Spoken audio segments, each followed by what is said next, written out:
हमारे साथ जुड़ चुके हैं ग्राउंड जीरो से हमारे संवाददाता सोहन, अपराजिता और अंशु। सोहन, सबसे पहले आपसे पूछना चाहूंगी, इस बार पहले चरण में 64.69% वोटिंग हुई है। क्या लोगों में पहले से ज्यादा राजनीतिक दिलचस्पी दिख रही है?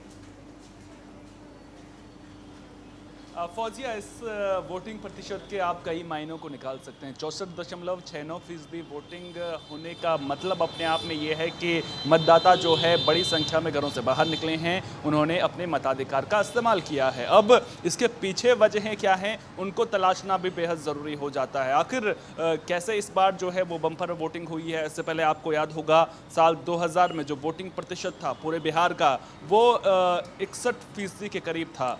अब इतनी ज़्यादा वोटिंग हुई है तो उसके पीछे भी कुछ वजहें हैं। सबसे बड़ी वजह है कि छठ के बाद जो लोग यहाँ पर पहुँचे थे वो वापस जो प्रवासी मजदूर हो गए या फिर जो बाहर के राज्यों में काम करते हैं, छठ के बाद जब यहाँ छठ के लिए जब यहाँ पर पहुँचे थे अपने घरों में, तो वो वोट डालने के लिए रुक गए, जिसकी वजह से जो है मतदान प्रतिशत बढ़ता हुआ नजर आया है। इसके अलावा 2020 की से आप अगर तुलना करेंगे तो तब कोविड महामारी जो है चरम पर थी, लोग घरों से बाहर नहीं निकल रहे थे, उस वजह से तब मतदान प्रतिशत करीब 57% रहा था। और इस बार जो है वो 7% का इजाफा होने के पीछे वो भी बड़ी वजह है कि लोग बेझिझक बिना किसी स्वास्थ्य परेशानी के घरों से बाहर निकले हैं। इसके अलावा यहाँ पर चुनाव आयोग ने जिस तरह से आयोजन किया है पहले चरण के चुनाव को लेकर के, उसको भी हम भूल नहीं सकते हैं। किस तरह से व्यवस्थाएं जो हैं वो दुरुस्त की गई हैं। 17 नई पहल लेकर के चुनाव आयोग जो है इस बार मैदान में था और कोशिश लगातार चुनाव आयोग की ये थी कि किस तरह से हम मतदान प्रतिशत को बढ़ाएं, किस तरह से वो काम किए जाएं जिससे लोग घरों से बाहर निकलें और मतदान के लिए अपने अपने पोलिंग बूथ पर पहुंचे। अब इसके पीछे कौन कौन से वो कदम थे। पारदर्शी निष्पक्ष चुनाव कराने के लिए एसआईआर की प्रक्रिया की गई, तो वहाँ पर भी जो वोटिंग परसेंटेज है, जब फर्जी वोटरों के नाम लिस्ट से कटे तो वहाँ पर परसेंटेज अपने आप में बढ़ता हुआ नजर आया, क्योंकि फर्जी वोटर जो पहले मतदान केंद्र तक नहीं पहुँचते थे, अब जब उनके नाम हट गए तो वो परसेंटेज बढ़ना अपने आप में स्वाभाविक है। इसके अलावा अगर आप देखेंगे तो किस तरह से मतदाताओं की सहूलियत को ध्यान में रखते हुए 1200 से ज़्यादा लोग जो है एक पोलिंग बूथ पर वोट करने के लिए नहीं पहुँचेंगे, इस बात का ध्यान रखा गया था ताकि जो भीड़ भाड़ जैसे स्थिति पोलिंग बूथों पर कई बार हो जाती थी वो पैदा ना हो, मतदाताओं को सहूलियत हो सके। इस बात का भी खास जो है वो ध्यान रखा गया था।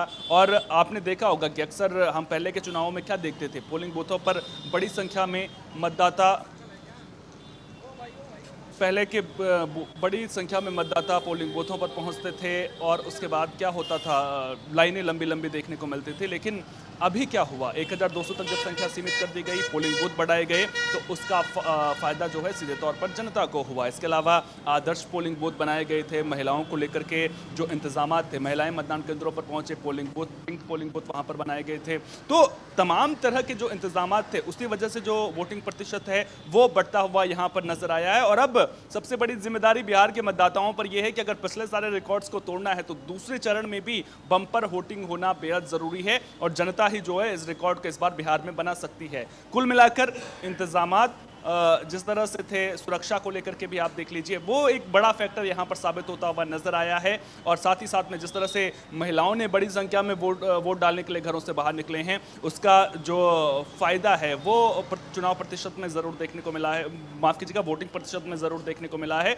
तो तमाम सारे फैक्टर्स को ध्यान में रखना यहाँ पर बेहद जरूरी है। और जब चुनाव आयोग कल शांतिपूर्ण और निष्पक्ष चुनाव करवाने को लेकर के प्रेस कॉन्फ्रेंस भी कर रहा था, तो उस दौरान चुनाव आयोग की ओर से भी ये कहा गया था कि देखिए तैयारियां हम कर सकते हैं, लेकिन सोने पर सुहागा वाली बात तभी होगी जब मतदाता जो है वो घरों से बाहर निकलेंगे। और चुनाव आयोग भी जिस तरह से बम्पर वोटिंग हुई है उससे खुश होता हुआ यहाँ पर ज़रूर नज़र आया है।